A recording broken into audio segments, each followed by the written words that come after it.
Bismillahirrahmanirrahim. Assalamualaikum warahmatullahi wabarakatuh. Alhamdulillahirabbil alamin. Assalatu wassalamu ala asyrafil anbiya'i wal mursalin wa ala alihi wa ashabihi ajma'in. Asyhadu an la ilaha illallah wa asyhadu anna Muhammadan abduhu wa rasuluh al-mab'uts rahmatan lil alamin. Pada kesempatan kali ini saya ingin menjelaskan secara singkat apa yang dimaksudkan dengan pembelajaran sains berbasis Al-Qur'an yang sedang terus dikembangkan oleh pondok pesantren dan sekolah Bunyan Indonesia itu. Memang bagi sebagian orang amat rumit mendengar kata ini, pembelajaran sains berbasis Al-Quran. Karena memang kita sudah berpuluh tahun lahir dari pola pendidikan yang sekuler. Yang saya maksudkan dengan sekuler itu adalah cara berpikir yang membedakan urusan agama dengan urusan kehidupan. Seakan-akan agama ini tidak ada kaitannya dengan kehidupan. Bagi orang lain, selain seorang muslim, mungkin wajar. Karena kitab sucinya tidak mampu menjawab kehidupannya. Tapi dalam Islam, jika ada orang yang berpikir seperti itu, maka ini menjadi masalah. Muslim tapi dia sekuler. Hari ini pun kita mendapatkan permasalahan yang sangat serius dalam dunia pendidikan. Banyak alumni-alumni yang dididik dengan pola sekuler, kemudian mengajar di SDIT sehingga lembaganya Islam, akan tetapi SDM yang masuk ke lembaga itu masih membawa kebiasaan cara berpikir, cara belajar, dan cara mengajar seperti sekuler. Maka di pondok pesantren dan sekolah Bunyan Indonesia kita sedang terus mencoba mengembangkan pola pembelajaran sains berbasis Al-Quran. Ada beberapa buku yang ingin saya tunjukkan sebagai inspirasi awal untuk melakukan hal ini. Yang pertama adalah buku yang berjudul Bible, Quran, dan Sains Modern. Buku ini sangat menarik, dikarang oleh Maurice Bucaille. Dulu Maurice Bucaille hendak mengkaji kekurangan-kekurangan Al-Quran. Ternyata ketika dia mengkaji Al-Quran, dia mendapatkan banyak hal yang sangat luar biasa. Yang dulu dia non-muslim, akhirnya dia menjadi seorang muslim yang sangat luar biasa. Dan ini buku ini menunjukkan betapa dahsyatnya Al-Quran, bahwa di dalamnya banyak ayat-ayat sains yang sangat luar biasa.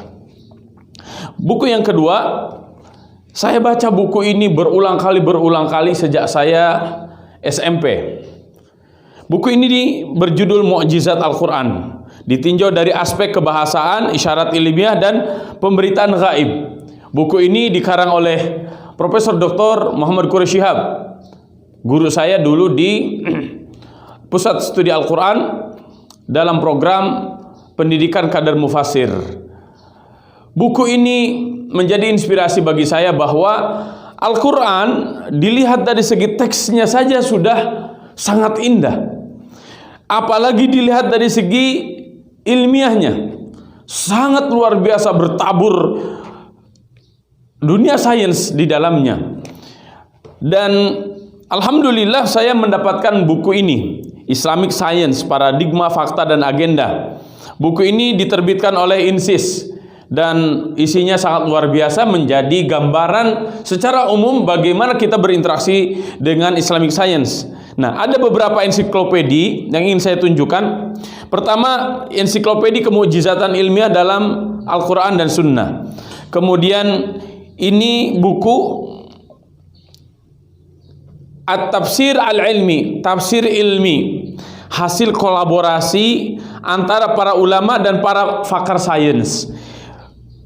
Buku ini berjilid-jilid, dan ini hasil kerjasama antara Kemenag Republik Indonesia dengan LIPI, Lembaga Ilmu Pengetahuan. Ini sangat cocok untuk seluruh kalangan umat Islam, baik dari mulai SD, TK, SMA, akademisi, dan masyarakat umum yang cinta sains. Dan beberapa kampus seperti ITB telah mengeluarkan buku seperti ini. Buku ini disusun oleh beberapa dosen di ITB, judulnya Tafsir Salman, tafsir ilmiah atas juz amma, walaupun memang diterbitkan oleh penerbit Mizan. Buku-buku ini menceritakan kepada kita semuanya secara umum, bahkan dengan contoh-contoh yang detail dan real, bahwa sains itu tidak boleh diartikan secara sempit. Sains hanya berarti MIPA, matematika dan IPA. Itu cara berpikir yang sangat sempit sekali. Ya, sains sejatinya lebih luas. Apapun yang sifatnya ilmiah, maka itu digolongkan menjadi sains. Bahkan ilmu sosial sekalipun. Contoh seperti ini, Muqaddimah Ibnu Khaldun.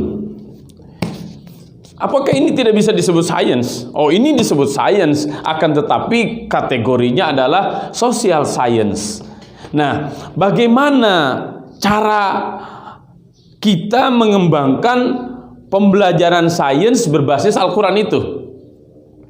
Jika kita merujuk pada apa yang telah dirumuskan oleh Kementerian Agama, ya, ketika para ahli Al-Quran berkumpul di Ciloto tanggal 14 sampai 16 Desember 2006, ya, para ulama Al-Quran Indonesia telah memberikan sebuah formulasi kajian yang mereka sebut dengan langkah-langkah mengkaji Al-Quran secara tematis atau tafsir maudhu'i di dalam ilmu Al-Quran.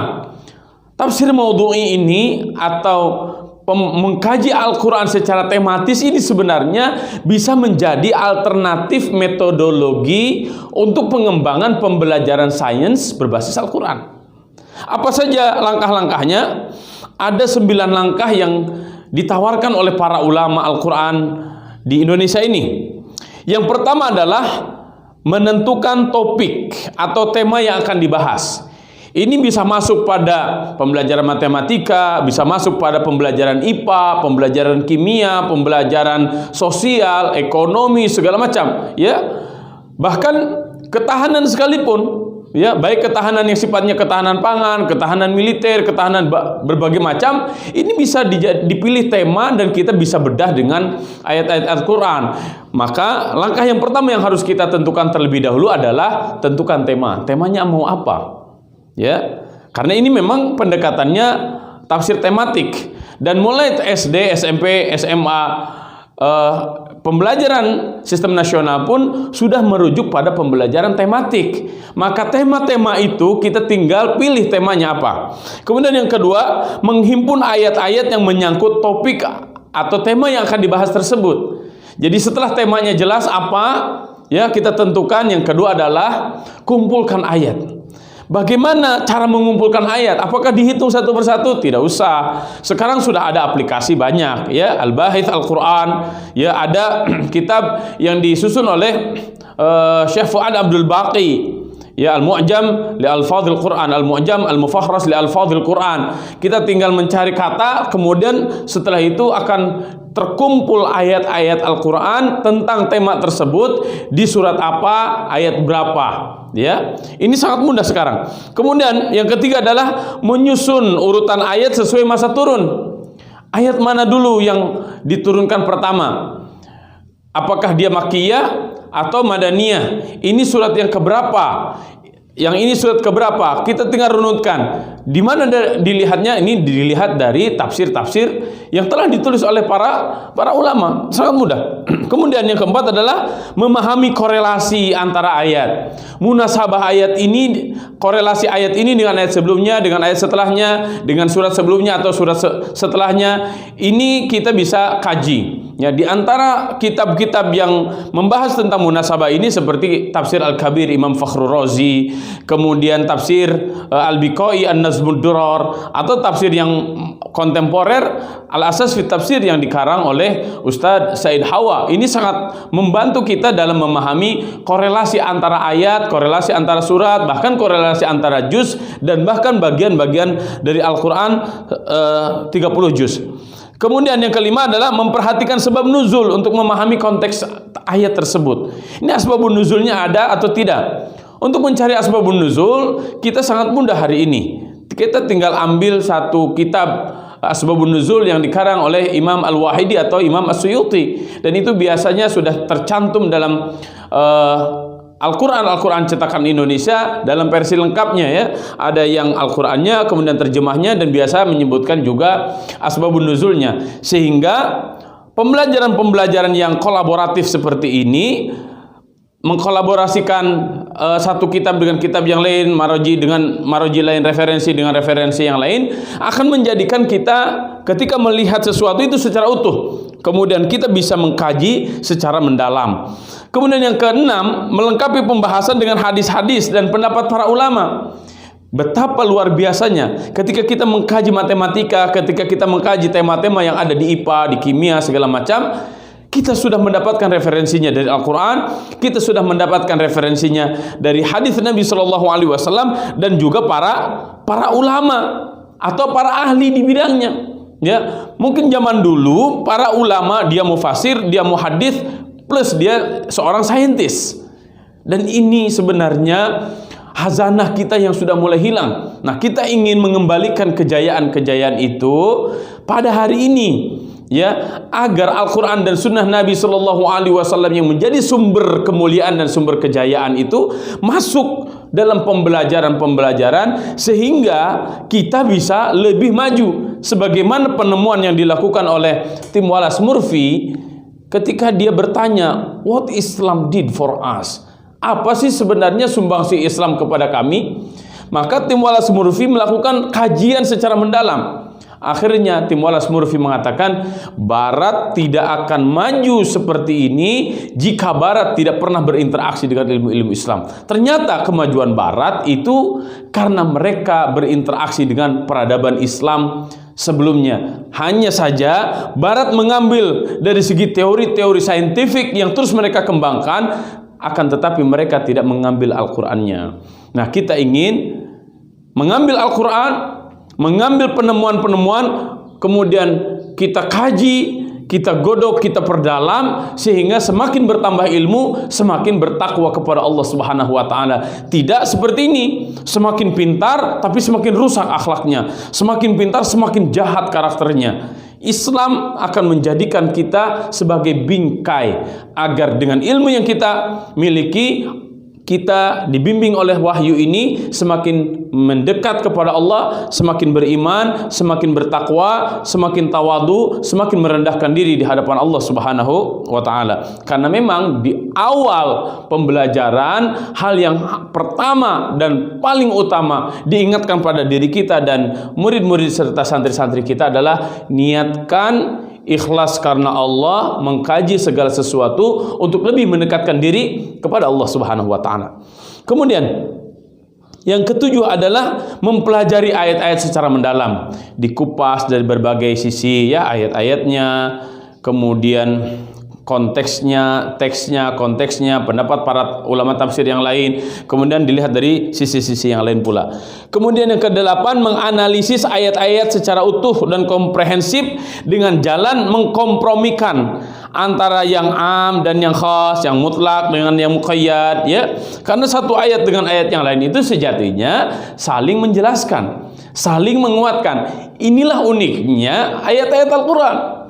Satu dengan yang lainnya tidak ada yang saling bertentangan, tapi justru satu dengan yang lainnya saling menguatkan. Sehingga ketika kita kaji secara komprehensif, maka ini akan memberikan informasi-informasi yang sangat luar biasa kepada kita semuanya. Karena tentu Al-Quran itu di luar jangkauan ilmu manusia, di luar jangkauan otak manusia. Sehingga dengan mengkaji Al-Quran, kita akan mendapatkan sesuatu yang orisinil, ya, yang kita ambil dari Al-Quran dan Sunnah Nabi Sallallahu Alaihi Wasallam serta pendapat para ulama zaman dahulu atau para pakar zaman kita sekarang. Yang terakhir, yang kesembilan, membuat kesimpulan dari masalah yang dibahas. Kita ini bukan orang pertama. Pendahulu-pendahulu kita sudah sangat banyak, sehingga ketika kita melakukan kajian pada kesempatan kali ini, kita pasti akan memiliki kesimpulan-kesimpulan yang lebih lengkap daripada ilmuwan-ilmuwan sebelum zaman kita. Maka semangat untuk terus mengkaji ilmu, ya, semangat untuk terus mengkaji Al-Quran dan sunnah Nabi Shallallahu Alaihi Wasallam sebagai dalil nakli dan pendapat-pendapat para ahli sebagai dalil akli, akan semakin mengokohkan penemuan-penemuan sains di masa yang akan datang, yang sangat kita butuhkan dan sangat dibutuhkan oleh banyak orang pada hari ini. Semoga rumusan awal ini menjadi gambaran utuh atas maksud Sekolah Bunyan Indonesia untuk terus mengembangkan pembelajaran sains berbasis Al-Quran. Insya Allah kita akan adakan pelatihannya secara khusus bagi seluruh guru-guru baru dan guru-guru lama secara berjenjang, secara bertahap, sehingga kita harapkan kita terhindar dari pemahaman-pemahaman sekuler yang membedakan dan memisahkan antara pemahaman Al-Quran dan pemahaman sains. Akan tetapi kita menjadikan Al-Quran dan Sunnah Nabi Shallallahu Alaihi Wasallam sebagai dasar untuk terus pengembangan dunia sains, baik yang eksakta, matematika dan IPA, ataupun sosial sains. Barakallahu fikum, semoga bermanfaat. Wallahu a'lam bishawab. Wallahul muwaffiq ila aqwamit thariq. Wallahu ya'khudhu bi aydina ila ma fihi khairun lil Islam wal muslimin. Wassalamu alaikum warahmatullahi wabarakatuh.